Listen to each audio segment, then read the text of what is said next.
Okay, so in this lesson, we're going to look at what's known as the transport system.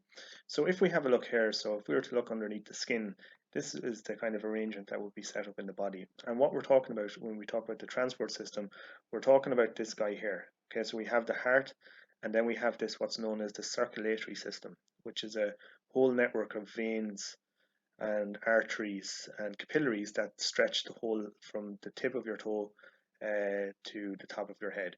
And in the middle, we have this pump, which is known as the heart, and it pumps blood all around the body. So we want to kind of focus on this transport system.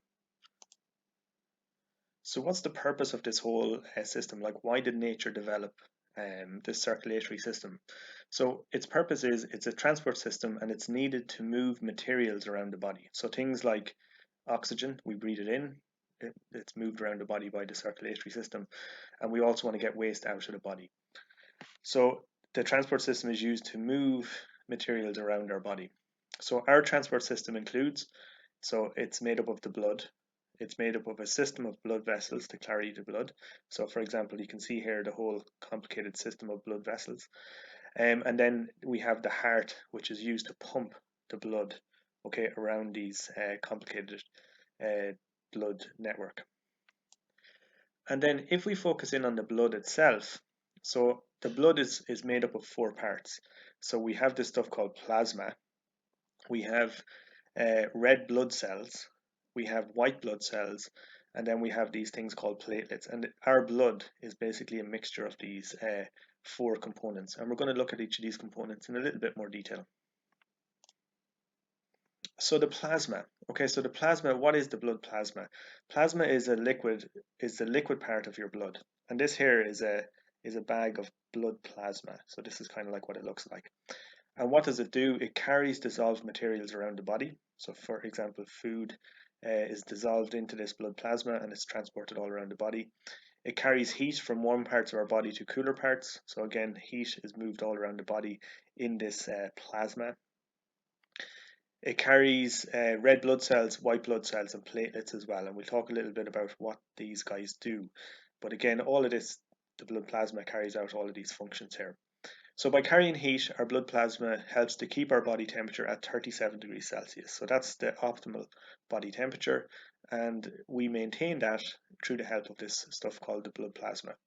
If we are too hot, blood vessels near our skin enlarge, so we lose heat. So that's why we flush, for example, we go red in the face, because blood vessels is bringing skin or bringing blood near the surface of our face, and it helps to move transport heat around the body.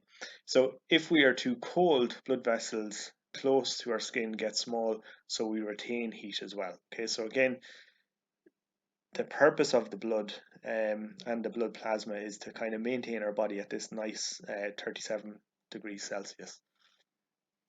So that was the blood plasma. Then we have this other component which is known as the red blood cells. So what's the purpose? So this is kind of like what red blood cells look like. So they kind of have this like donut shape. So red blood cells, they're made in our bone marrow. So if you go inside the middle of your bone, inside the marrow, that's where these red blood cells are made. They contain a red pigment based on an iron atom called hemoglobin. Okay, so this is this like pigment that gives them this red color, and there's this chemical called hemoglobin, and it's based on an iron atom, and this is inside in these red blood cells, and its purpose is to carry oxygen. So what happens is we breathe in oxygen into our lungs, and the oxygen, the red blood cells kind of soak up the oxygen, and they use this iron atom to bind with the oxygen, and that iron is basically what makes up this what's called hemoglobin. So what that enables it to do is it enables it to take oxygen that we breathe in from the atmosphere and bring that around our body. So oxygen is needed all around our body to join with glucose to give us energy. So we've talked about this process of respiration, how the body makes its energy. So it needs oxygen to do that, and it gets the oxygen by the oxygen being transported around the body in these red blood cells. So oxygen then passes into our red blood cells in our lungs, passes out of our red blood cells into the cells in other parts of the body, such as our muscles, our brain, and our liver. So again, we breathe in, the oxygen connects or attaches to these red blood cells, These red blood cells bring the oxygen to all the different parts in our body. So for example, our muscles, our brain and our liver, and then the oxygen leaves the red blood cell and it moves into the into the cells that make up these parts of the body. So again, its main function is to red blood cells to bring oxygen around the body by combining the oxygen with this stuff called hemoglobin. So the next part then that we have are what are called white blood cells. So again, white blood cells are really important, particularly now with coronavirus. What they do is they help to fight infection. So white blood cells, so they're made they're made inside the bone marrow, and they're used to fight infection in the body. So white blood cells fight infection by what they do is they surround microorganisms, like be that bacteria or be it coronavirus, and destroy them, producing proteins called antibodies, which help to destroy microorganisms. So they make these protective things called antibodies. And these antibodies help to protect the body. And this is kind of like what a white blood cell looks like. It's just a simple, it has what's called a nucleus and this white blood cell. And let's say if we have a bacteria, what it'll do is it'll actually engulf the bacteria in the body, it'll surround it, and then it basically kills it or digests the bacteria. So these are what are called white blood cells, and they're used to fight infection in the body. And the final part then are what are called platelets. Again, platelets are very, very important. So they're formed inside the bone marrow. They cause our blood to clot. So that's really important. So anytime you cut your hand, for example, a scab forms on your hand. And if that didn't happen, what would happen is you would actually bleed to death. So this scab that forms on your hand is formed by these things called platelets. So basically what do platelets do? So they're blood clotting, and what it helps to reduce the amount of blood we lose from the body. Okay, so that's the purpose of these platelets, and it prevents microorganisms from entering the body as well. So if we get a cut on our hand, platelets, what they do is they cause that cut, the scab, and they cause it to block up that hole. So they stop microorganisms getting into the body, and they also reduce the amount of blood that we lose from the body as well. So just in summary then of the different parts of the blood, you have the plasma. Its function is to transport materials such as food and waste, and it transports heat as well around the body. We have red blood cells, and they transport oxygen around the body. We have white blood cells, and they fight infection. And then we have these things called platelets, and platelets help to clot the blood. So what I want to move on to then are these what are known as blood vessels. So if we look here, this is kind of a picture of what blood vessels look like. So blood vessels are what the blood and all the components that make up blood, what they're carried around in. So there are three types of blood vessels. So we have what are called arteries, we have veins, and then we have these other things called capillaries. So what's the purpose of an artery? So basically an artery takes blood away from the heart. Okay, so think about an archer firing an arrow away from the heart. So arteries take blood away from the heart, and they have blood at high pressure as well. So the heart is because these are close to the heart is pumping at high pressure, and therefore the blood that's traveling through these arteries are at high pressure. And what you'll notice as well is that when we look at these arteries, for example, are very thick, so they are. Okay, so they have to be very, very strong. Then we have these other things called veins, and veins carry blood to the heart, and they have blood, and the blood in veins is basically at low pressure. So this is where the blood is coming back to the heart. And then we have these things called capillaries, and capillaries connect arteries to veins. They are tiny blood vessels, and they have thin walls, and they allow materials to pass in and out of the body cells. So again, we have capillaries, and that's kind of like that's what they're like. So arteries will be the thickest, veins are kind of less thick, and then capillaries then are kind of fairly thin, and they allow things to pass back and forth between them. So then if we take the heart then, so we've looked at the blood, we've looked at the different types of vessels, for example, that the blood passes through. The next thing we want to do is look at the pump, okay, and the pump of the body is known as the heart. So the heart itself, so it's about the size of a clenched fist. So if you clench your fist, that's around the size of your heart. It's made of cardiac muscle, and cardiac muscle never gets tired. So for example, your heart pumps all day, 24 hours a day for the length of your life, and it never gets tired. It pumps blood around the body. So the surge of blood causes a pulse. So if you put your finger to your neck, you'll actually feel the pulse of blood being transported around your body. And it pumps about 70 times a minute. So you have about 70 beats every minute, and that's the that's the heart. So so when we look at a diagram of the heart, so diagrams in biology are drawn as if the person was facing you. So this means that the left hand side of the heart is on the right hand side in the diagram. So think about the orientation, for example, of the diagram that we're going to look at next. So the right hand side of the heart appears on the left hand side of the diagram. So the heart has four chambers. So the top chambers are right and left atrium. So these are just parts of the heart that you need to learn off. And the lower chambers are the right and left ventricle.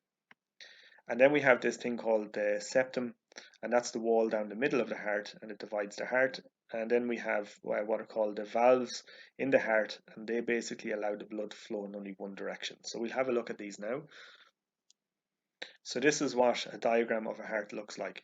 And now again, remember, so this is like, for example, the diagram is facing you. So if you wanted to, like, let's say if you wanted to orientate this in relation to what your heart looks like, so this would be the right hand side of your body here, and then this would be the left hand side of your body. So what do we have? So if we look at all these parts, so again, what I would encourage you to do is just pause the video and draw this heart. Okay, so draw it and label all the parts. So what happens? So basically what happens is we have blood comes in here into this what's known as the vena cava, and it comes into this what's known as the right atrium. Okay, so this atrium up here, and then that blood, it flows down here through this valve. So this guy here is like a valve, and it flows down into the right ventricle. Now what happens is this valve here will only allow the blood to flow in this direction. So if the blood tries to flow back up, this valve will actually stop it from flowing back up. And then what happens is the blood flows up here into uh, these sections here, and then what will happen is it'll actually travel then up through these valves. So notice the way the valve, it'll only allow the blood to flow in this one direction here. So it's like a flap. And the blood, so this is what's known as the pulmonary artery. And then what we have on this side, then we have blood coming in to this what's known as the pulmonary vein. So remember, an artery, pulmonary artery, is taking blood away from the heart. This pulmonary vein is taking blood to the heart. So the blood travels in here into what's known as the left atrium, travels down here through this valve into what's known as the left ventricle. And then what it does is it passes up here through this section here, and then it passes up into the aorta and up here into the body. So this is the heart. Now, so just a couple of things. So this guy here in the middle, this is what's known as the septum. So this part here, which is the middle of the heart, and it's what's called the septum.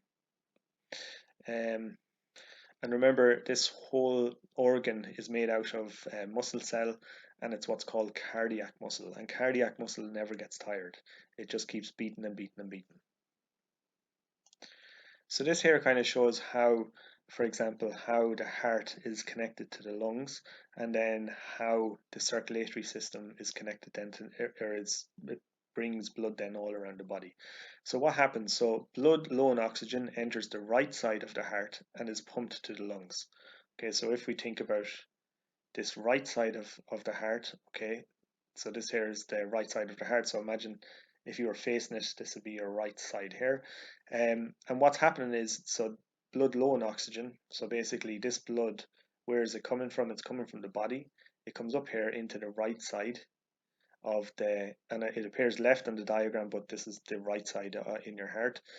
So it comes up here through this valve, and it's transported up to the lungs. And then what happens is the lungs then breathe out and get rid of like things like carbon dioxide. So blood low in oxygen enters the right side of the heart and is pumped to the lungs. In the lungs, the blood gains oxygen. So what happens is when the blood goes into the lungs here, it actually gains oxygen. So oxygen, we breathe in, oxygen binds to the red blood cells. This is the lung circuit, for example, i.e. the heart to the lungs to the heart. So again, what happens is the blood then, it travels down here through this vein into this side of the heart, and then the blood that's coming from here, for example, is rich in oxygen. it's coming from the environment. So what happens is this oxygen-rich blood has to be pumped all around the body. So it comes down here. So blood rich in oxygen enters the left of the heart and is pumped all around the body. So it comes in here into the left side of the heart, it's pumped all around the body. So oxygen passes from our blood into all our body cells.